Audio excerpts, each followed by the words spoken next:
Hello friends, welcome to our YouTube channel Uttarakhand exam preparation में। तो आज हम पढ़ेंगे उत्तराखंड का इतिहास, वो भी बिल्कुल बेसिक से।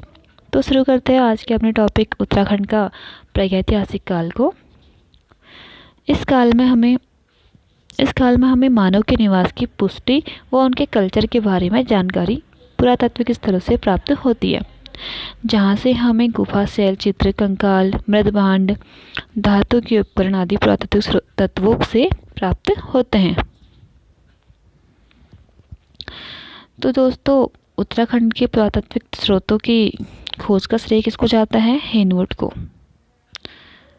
हेनवुड 1856 को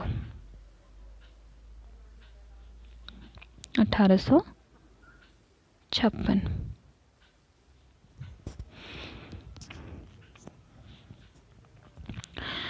तो उत्तराखंड के पुरातात्विक स्रोत का खोज का श्रेय किसको जाता है? हेनवुड को, जो कि बहुत इंपॉर्टेंट है आपके एग्जाम के लिए। ठीक है, तो शुरू करते हैं आई को अपने उत्तराखंड के इतिहास के स्रोत। तो उत्तराखंड के इतिहास के एक है साहित्यिक स्रोत, दूसरा है पुरातात्विक स्रोत।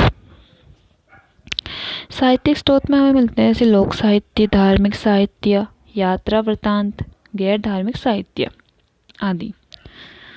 जैसे धार्मिक साहित्य में उत्तराखंड को निम्न ग्रंथों में वर्णित किया है, जैसे ऋग्वेद, शतपथ ब्राह्मण, ऐत्रेय ब्राह्मण, महाभारत, स्कंद पुराण, जातक, बृहद कथा आदि। ये सब क्या है? हमारे धार्मिक साहित्य के ग्रंथ। ठीक है, इन सब में हमारे उत्तराखंड को वर्णित किया गया है। और जैसे लोक साहित्य, जिसको हम मौखिक कथाएं भी कह सकते हैं। लोक साहित्य को हम क्या कह सकते हैं? मौखिक कथाएं। जैसे इसके अंदर क्या आता है? पवाड़े, भड़ो, थड़िया गीत, हड़की बोल, गाथाएं, जागर गीत आदि, ये सब लोक साहित्य में हमारे आते हैं। ठीक है, तो अब हम क्या पढ़ेंगे? यात्रा वृत्तांत। जैसे यात्रा वृत्तांत से हम क्या समझेंगे? जैसे कुछ विदेशी यात्री जो है हमारे उत्तराखंड में आए, जैसे उनकी पुस्तकों में हमें हमारे उत्तराखंड के बारे में मिलता है। तो कौन कौन थे? जैसे ह्वेनसांग हो गए, जो कि हर्षवर्धन के समय काल में आए थे। ठीक है, जैसे अल्ब्रूनी, एंटोनियो दी एंद्रिदो, विलियम फिंच, मूरक्राफ्ट, हार्डविक, ये सब थे। इसमें जो है ह्वेनसांग बहुत इम्पोर्टेंट है, जो कि हर्षवर्धन के समय में आए थे। ठीक है, और तो अगला क्या पढ़ेंगे हम? गैर धार्मिक ग्रंथ। गैर धार्मिक ग्रंथ जैसे अष्टाध्यायी हो गई। अष्टाध्यायी किसकी पुस्तक है? पाणिनि की। अष्टाध्यायी, अभिज्ञान शकुंतलम कालिदास जी की है, और मेघदूत भी कालिदास जी की है। ठीक है, और जैसे हम हर्षचरित पढ़ेंगे, जो है बाणभट्ट की। ठीक है, और काव्य मीमांसा तथा राजतरंगिणी। राजतरंगी किसकी है? कल्हण जी की। तो हम ये सब जो है गैर धार्मिक ग्रंथ है। ठीक है दोस्तों, तो अगला क्या है हमारा? पुरातात्विक स्रोत। पुरातात्विक स्रोत में अभिलेख, मुद्राएं, स्मारक, भवन, मूर्तियाँ, मृदभांड, चित्रकला, कप मार्क्स आदि आते हैं। ये सब हमारे क्या थे? पुरातात्विक स्रोत। ठीक है, तो हम आगे बढ़ेंगे।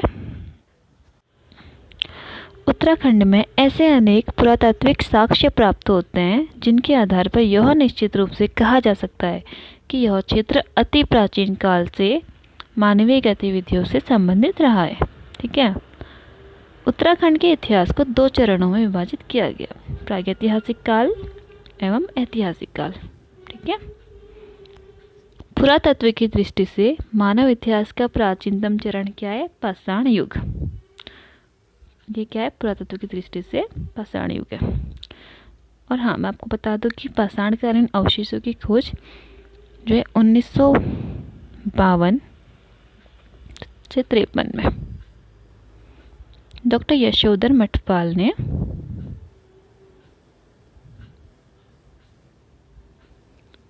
जी ने हरिद्वार के बहादराबाद में, ठीक है, कहाँ? बहादराबाद में कहाँ है ये?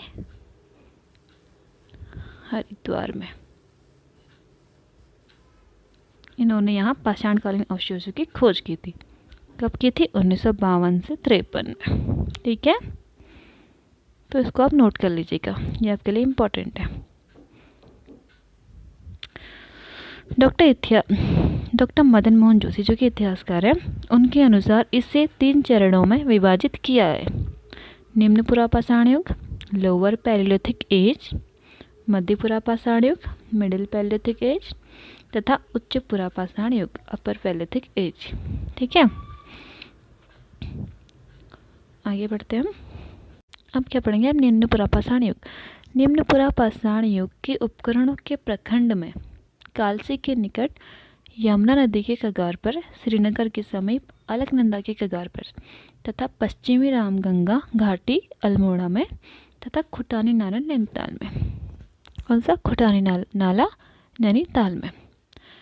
इस युग के उपकरणों की खोज डॉक्टर के.पी. नौटियाल तथा डॉक्टर यशोधर मटपाल जी के द्वारा की गई है। ठीक है,